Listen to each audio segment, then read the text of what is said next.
Адам баласы өтө эле алсызбыз. Жаралганыбыз деле алсыз. Бизчи.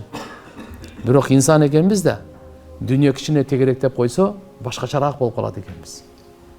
Мискин деп коет. Инсан, кандай сен алсыз мискинсиң. Ошон үчүн биз дайыма туугандар кандай гана болбойлу, кандай гана жашабайлы, кандай гана улоо минбейли, эч качан унутпайлы акыркын. Айтат да, кандай кийим кийинсе кийине бериңиз. Кийим боюнча бүгүн көбүрөөк сөз болуп калды. Кожа кийесизби, башка кийесизби, мубарак болсун, адалдан болсо эле мейли. Бирок акыркы кийимди унутпаңыз. Ал ак кепин. Биздин кийимибиз ошол. Ошону унутпай башка кийимди кие бериңиз. Кандай үйдө жашасаңыз жашаңыз, 2 этаж, 3 этаж, 5 этаж кылып аласызбы? Кандай кылсаңыз кылың.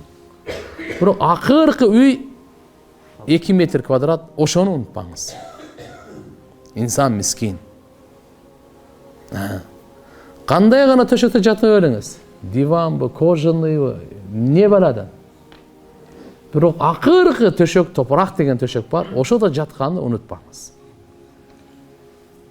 Кандай гана улоого минсеңиз миниңиз. 200, 300, 5-7 буюм, не бала. Бирок акыркы табут деген улоо бар, ошого түшкөндү унутпаңыз. Биздики туугандар унутпай жашай турган дин. Унутуп жашай турган дин эмес. Бекапар болуп жашай турган дин эмес. Просто кийин кармалып калса чатагыраак болуп калат да. Алдын ала даярдык болуп эстеп жүрсөк, мындай нормальный өтөбүз да. Анан билбей так эте түшсө, айтканда эле эчтеке болуп болуптур, эскерткенде эле эч ким болуп болуптур десек, чоң өкүнүчкө батып калышыбыз мүмкүн да.